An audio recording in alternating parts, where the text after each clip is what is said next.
భారతీ ఛానల్కి స్వాగతం. జై Sriram, her her Mahadev.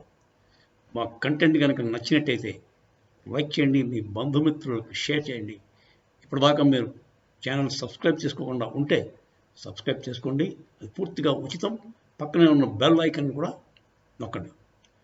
Content ఏంటంటే, lieutenant governor of J and K, Jammu and కాశ్మీర్కి మంచి ఎక్స్ట్రాడినరీ పవర్స్ ఇప్పించారండి. ఎవరు? హోమ్ మినిస్టర్ అమిత్ షా గారు. ఇది ఎందుకు చేశారు అంటే, మొన్న జరిగిన ఎంపీ ఎలక్షన్స్లో ఒక టెర్రరిస్ట్, జైల్లో ఉన్న కరుడుగట్టిన సెపరేటిస్ట్ టెర్రరిస్ట్, వాడి పేరు ఇంజనీర్ రషీద్, వాడు గెలిచాడు. ఇప్పుడు రేపు పొద్దున్న అసెంబ్లీ ఎలక్షన్స్ కూడా మనం కండక్ట్ చేయాలి.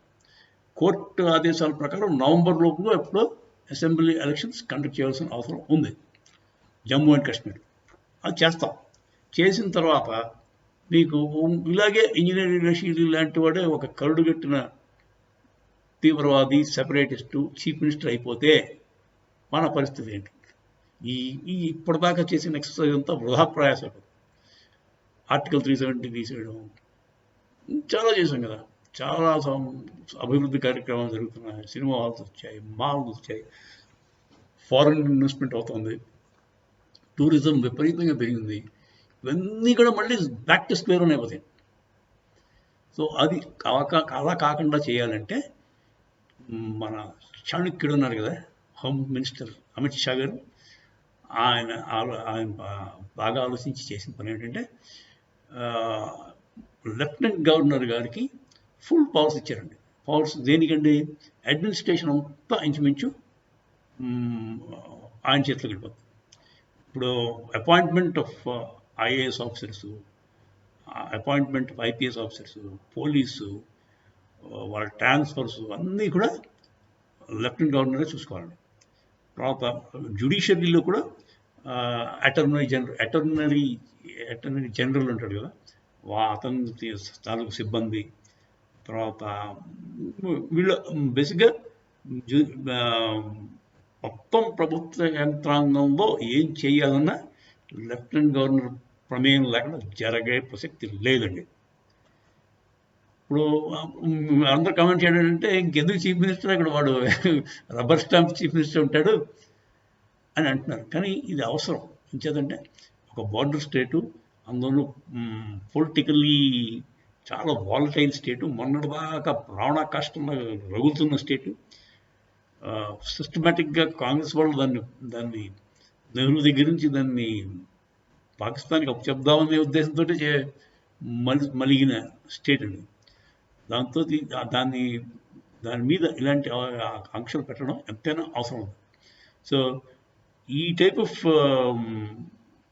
Extra powers governor of west Bengal కూడా ఇస్తే బాగుంటుంది.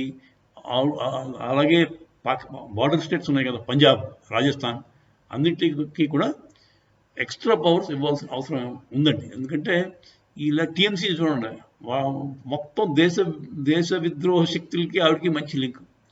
బంగ్లాదేశ్ నుంచి వచ్చిన దొంగలందరూ వాళ్ళ ఫ్రెండ్స్ మమతా బేగంకి. సో అలాంటి వాళ్ళు పరిపాలిస్తుంటే ఏం చేయలేని పరిస్థితి బీజేపీకి.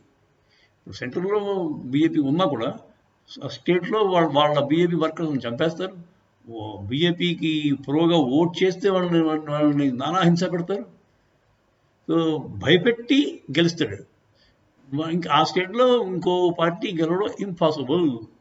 ఆ మమతా బేగం ఉన్నంతసేపు ఆవిడ్ని జైల్లో పెట్టి, లేదంటే ఆవిడ్ని ముందు తీసి గవర్నర్స్ రూల్ పెట్టి అప్పుడు ఎలక్షన్ కండక్ట్ చేస్తే అది ఫ్రీ అండ్ ఫెయిర్ ఎలక్షన్ అవుతుంది. అప్పటిదాకా free and fair elections west బెంగాల్లో జరగండి. సో ఇలాంటి పాలసీ ఆల్ ఓవర్, అంటే 4-5 బార్డర్ స్టేట్స్ ఉన్నాయి కదా, అన్నింటిలో పెట్టడం మంచిదని మా ఉద్దేశం.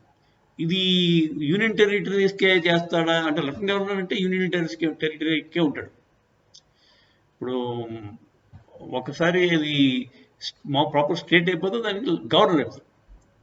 సో యూనియన్ టెరిటరీకే చేస్తారా, మామూలుగా గవర్నర్స్ కూడా ఇస్తారా అన్నది చూడాలి. గవర్నర్స్ కూడా ఇవ్వాల్సిన అవసరం ఉంది. ఎందుకంటే వాళ్ళకి రేపైనా జేఎండ్కే will become a proper state. Statehood ఇచ్చేస్తారు. స్టేట్హుడ్ ఇచ్చేస్తే మనకి అప్పుడు లెఫ్టినెంట్ గవర్నర్ ఉండడు. సో ఈ ఈ ఎత్తుగడ అయితే చాలా బాగుందండి.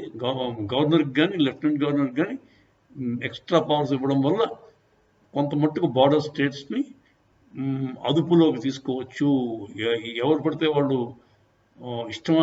ఇష్టారాజ్యం కింద ఏడడానికి కుదరదండి. నా సొంత రాజ్యం అన్నట్టుగా వెళ్తుంది ఆవిడ వెస్ట్ బెంగాల్ని, మమతా బెనర్జీ. చూద్దాం ఏం జరుగుతుందో.